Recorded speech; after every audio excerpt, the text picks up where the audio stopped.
Hola, bienvenidos a un nuevo episodio de Normaliza las Matemáticas. Mi nombre es Mariana Cortés y me encuentro con mis compañeros Saúl Águila, Karen Rúbrica y Alejandra Sevilla. Este día les tenemos algo diferente, les tenemos algo nuevo, que es la conexión entre la literatura y las matemáticas. Para arrancar con esto, les tengo una cita del matemático Karl, que es el padre del análisis moderno, que dice: un matemático que no sea también un poeta nunca será un matemático completo. ¿Acaso esto no les da como una idea en qué pensar, más o menos de lo que se va a tratar este podcast? Y nos da mucho gusto recibir a la maestra Maritza, que nos acompaña en este nuevo episodio, que va a ser pues muy interesante, porque tiene mucho que aportar.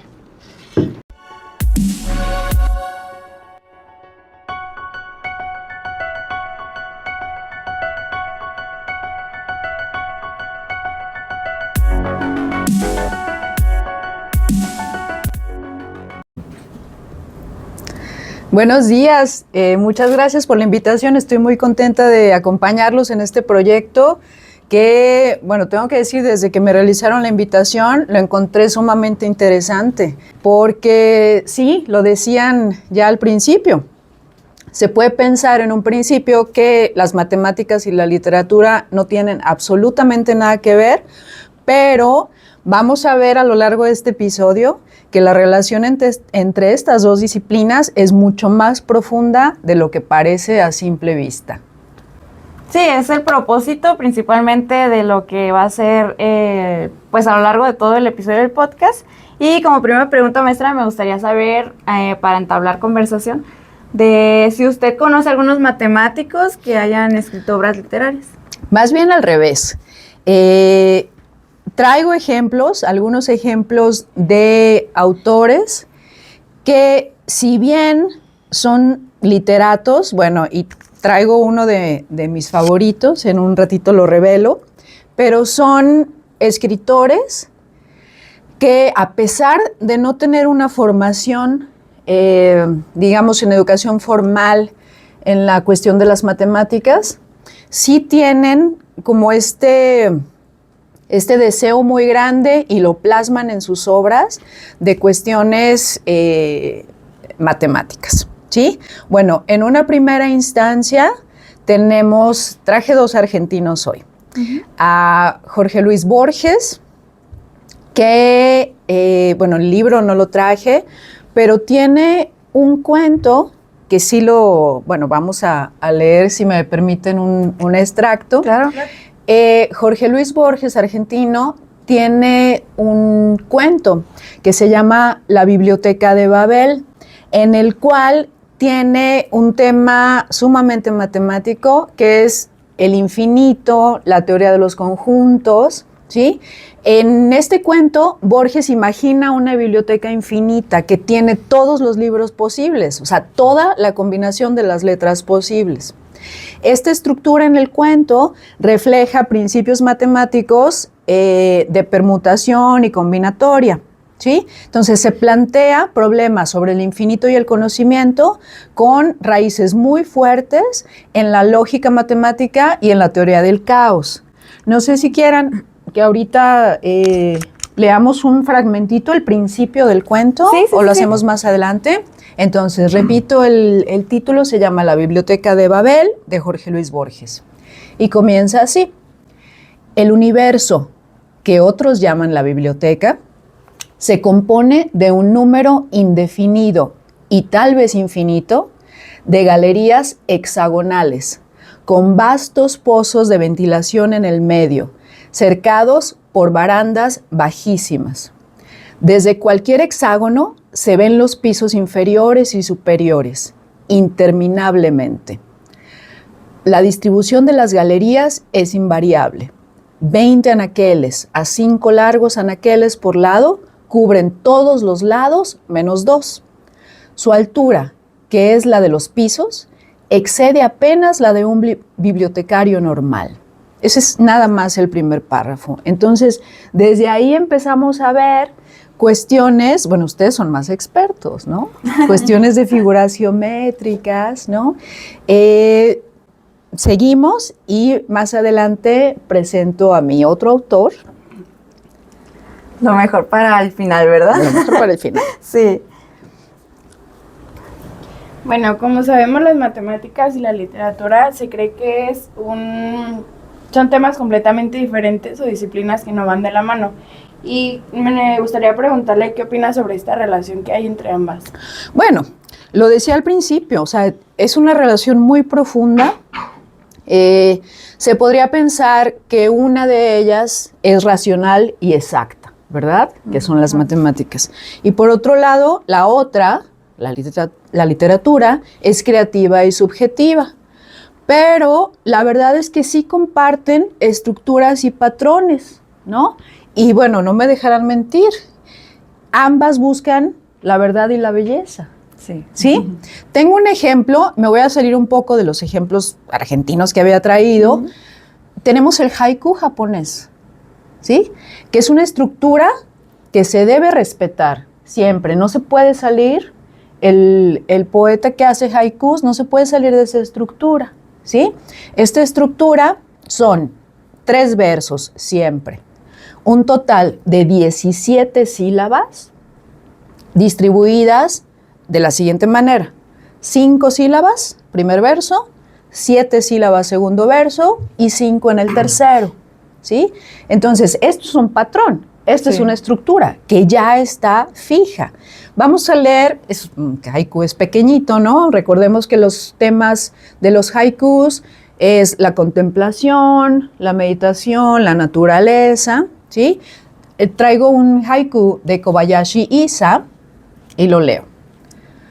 Pareciera que el sapo va a expeler una nube. Y ahí está el haiku, ¿sí?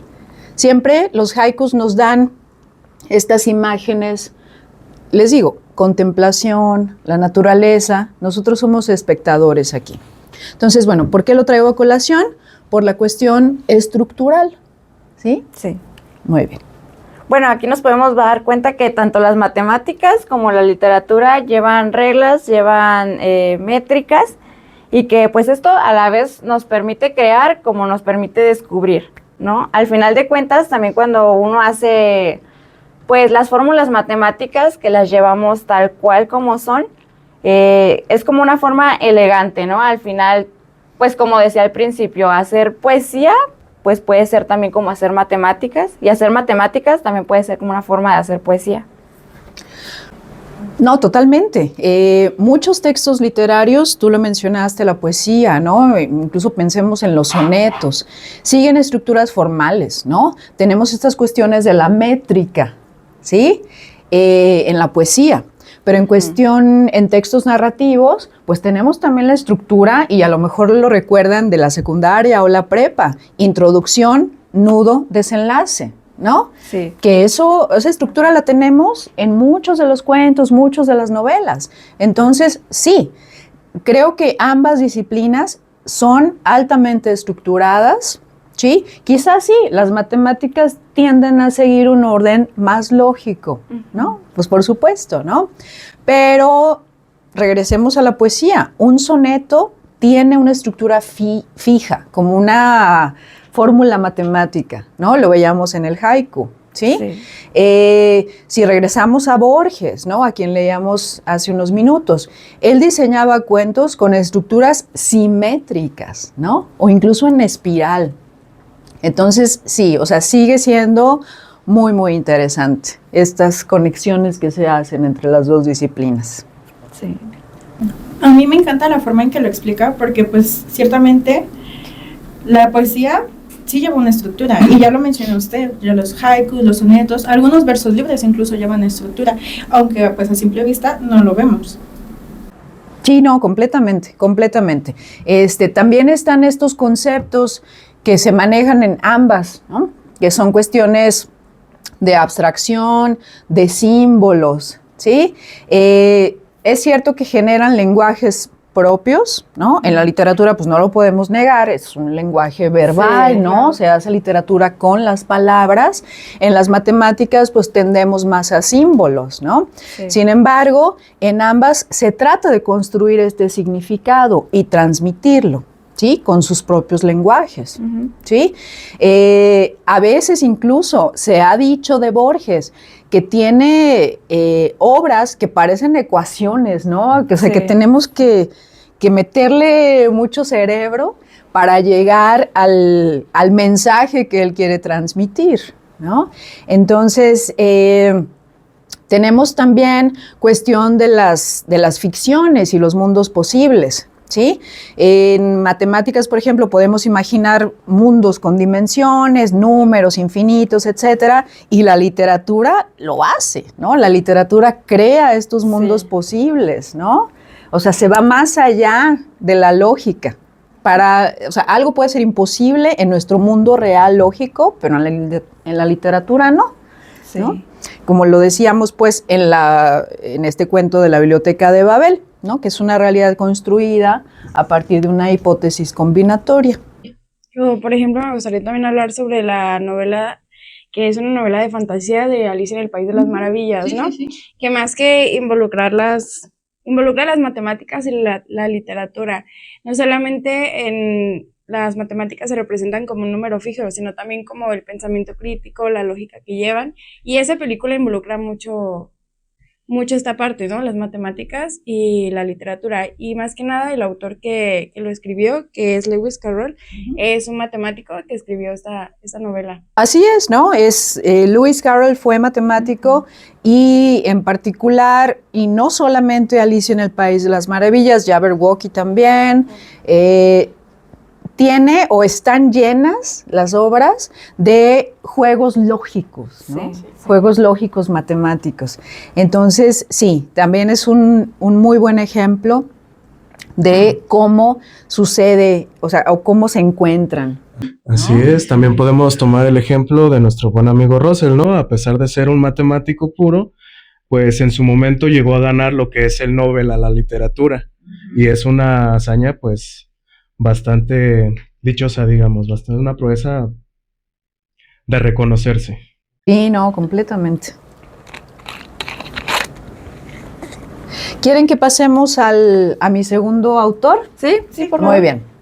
Bueno, el segundo autor que les traigo, y afortunadamente sí les traigo libro en físico, es uno de mis autores favoritos, que se llama Julio Cortázar. Julio Cortázar, bueno, argentino, nacionalizado francés, más conocido como cuentista contemporáneo de todos estos autores del boom latinoamericano, ¿no? Junto con Márquez. Bueno, él es muy conocido por sus cuentos y en muchos de ellos está este tema, ¿no? de la matemática, ¿no? Quizá no de manera como completamente explícita, pero bueno, ya lo veremos. Traje uno de mis cuentos favoritos que se llama El Perseguidor. Aquí el tema que yo encuentro relacionado con las matemáticas es la percepción del tiempo, ¿sí? Cómo está ligado a teorías no nada más matemáticas, sino físicas también. Se los resumo de manera como muy, muy general. Este es un retrato, obviamente ficcionado, que está inspirado en un músico de jazz que sí existió, que fue Charlie Parker. Escúchenlo. Y en el cuento se llama Johnny, vive obsesionado con una concepción distinta del tiempo, ¿sí? No se abordan en este cuento como de manera implícita las fórmulas, pero lo que sí se hace es que hay ideas abstractas que rozan en los límites lógicos, ¿no? De la física y las matemáticas.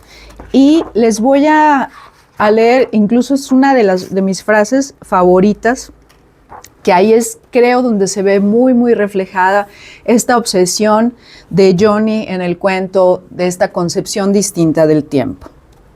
Fíjense, dice: y justamente en ese momento, cuando Johnny estaba como perdido en su alegría, de golpe dejó de tocar, estaba en un concierto, paréntesis, y soltándole un puñetazo a no sé quién, dijo: y se abren comillas porque es la voz de Johnny. Esto lo estoy tocando mañana. O sea, fíjense cómo, o sea, esto lo estoy tocando, que eso nos lleva al futuro. Sí. Esto lo estoy tocando, es El presente, ¿no? Totalmente. Pero esto lo estoy tocando mañana, ¿no? Hay una temporalidad que ya no cuadra. Y los muchachos se quedaron cortados, Confundidos. en shock, sí. ¿no? Confundidos. Apenas 2 o 3 siguieron unos compases, ¿no? Sus músicos, como un tren que tarda en frenar. Y Johnny se golpeaba la frente y repetía, esto ya lo toqué mañana, es horrible. Miles, esto ya lo toqué mañana. Y no lo podían hacer salir de eso. Y a partir de entonces, todo anduvo mal. Johnny tocaba sin ganas y deseando irse. A drogarse otra vez, dijo el técnico de sonido muerto de rabia. Y cuando lo vio salir, tambaleándose y con la cara cenicienta, me pregunté si eso iba a durar todavía mucho tiempo.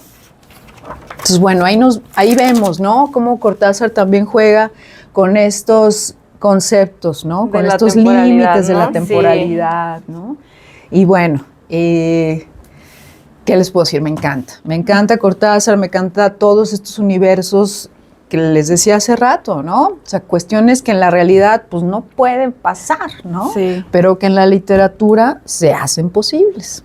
Sí, pues usan los conceptos que, pues, matemáticos, ¿no? Como lo de la temporalidad, pues, y lo traspasa lo que viene siendo la literatura como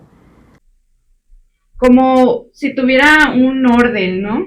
Esa parte, sí, está muy padre, la verdad. Sí, no, y tiene muchísimos cuentos que les decía que quizá implícitamente y a lo mejor no tan claramente como Borges, ¿no?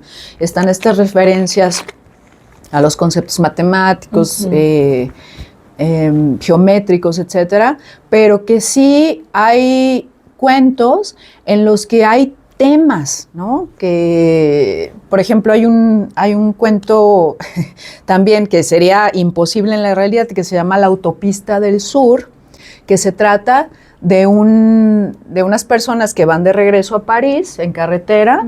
Pues, bueno, los que hemos regresado alguna vez de algún puente en carretera sabemos que hay embotellamientos, ¿no? Ajá. Pero en la Autopista del Sur este embotellamiento dura años, ¿no? Entonces, bueno, es un gigantesco embotellamiento en una autopista que obliga a los conductores a formar comunidad, o sea, hasta bebés nacen, ¿no?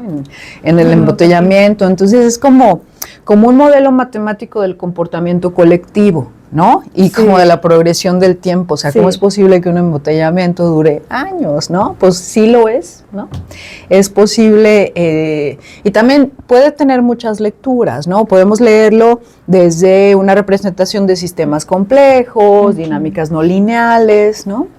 Y bueno, yo los invito a que descubran estos dos autores argentinos, Julio Cortázar, Jorge Luis Borges, y bueno, adéntrense en estos cuentos, en esta literatura. Es sorprendente la cantidad de autores que tratan de temas matemáticos, incluso implícitamente. Y pues aunque se parezca que están completamente separadas, pues ahí vemos claros ejemplos de que no, que sí están conectadas la literatura con la matemática. Totalmente. Sí. Y bueno, si lo trasladamos al ámbito educativo, ¿no? El que a ustedes les compete, pues yo creo que también no, anímense, atrévanse, sean disruptivos, usen la literatura también para enseñar quizá las matemáticas, ¿no? Sí.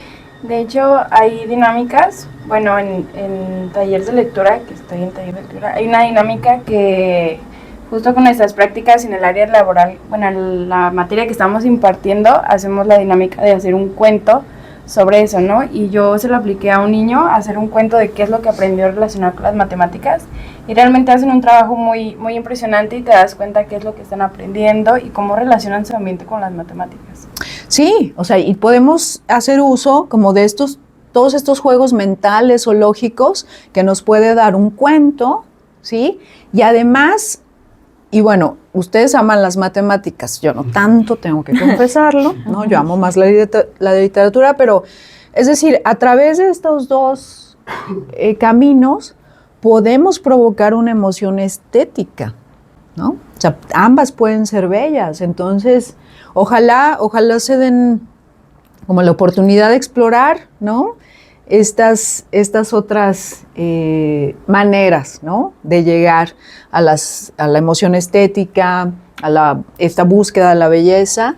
La parte de la apreciación artística, sí, que demuestra tanto la matemática como la literatura, que también les puede interesar si no es más a lo concreto, sino más a lo experimental. Explotar la creatividad también, ¿no? Que ambas disciplinas nos lo otorgan. Y bueno, si me lo permiten, también a mí me gustaría pues recomendar un libro. A mí pues me lo recomendó un amigo que es muy querido para mí. Y este libro como que cambia tu perspectiva de ver también las matemáticas. Se llama Matemáticas para el Florecimiento Humano, de Francis Su. Francis Su es matemático y es educador también. Y pues este libro a grandes rasgos nos habla de cómo es como que entran en ideas matemáticas, pero te habla también de los valores, de cómo las matemáticas te pueden ayudar a ser mejor persona, inclusivo. Y es un libro que maneja la inclusividad y por qué todos podemos aprender las matemáticas y por qué también deberíamos de aprender las matemáticas, incluso para ser mejor persona. Y pues de este libro les puedo rescatar algo, ¿no? Que de lo que trata, por ejemplo.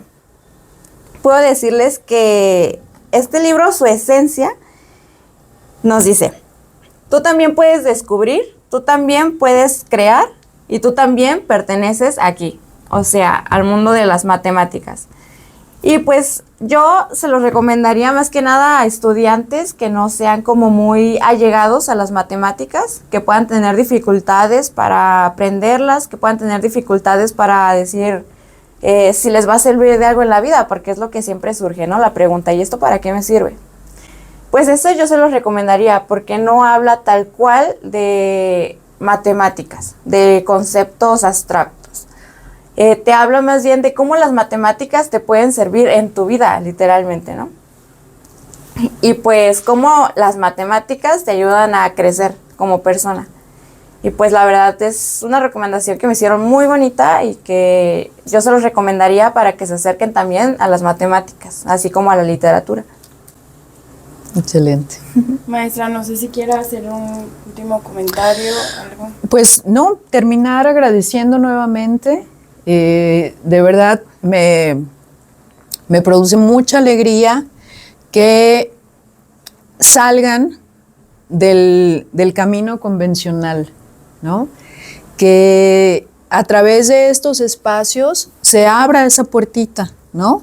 De que hay más posibilidades de explorar y de invitar a, como decía Mariana, ¿no? A chicos que quizá no están tan familiarizados o a los que nos cuesta trabajo entrar al universo matemático, ¿no? Que saber que hay otras maneras de hacerlo, ¿no? Y quizá a través de algún cuento, ¿no? Que ustedes identifiquen que tiene un tema matemático, insisto con Borges, ¿no? Que ese sea el gancho, ¿no? Para interesar a un alumno en este tipo de cuestiones. Yo creo que eso es como lo más válido y yo de verdad aplaudo esta iniciativa y nuevamente muchas gracias. Muchas gracias, maestra. No, ustedes por acompañarnos.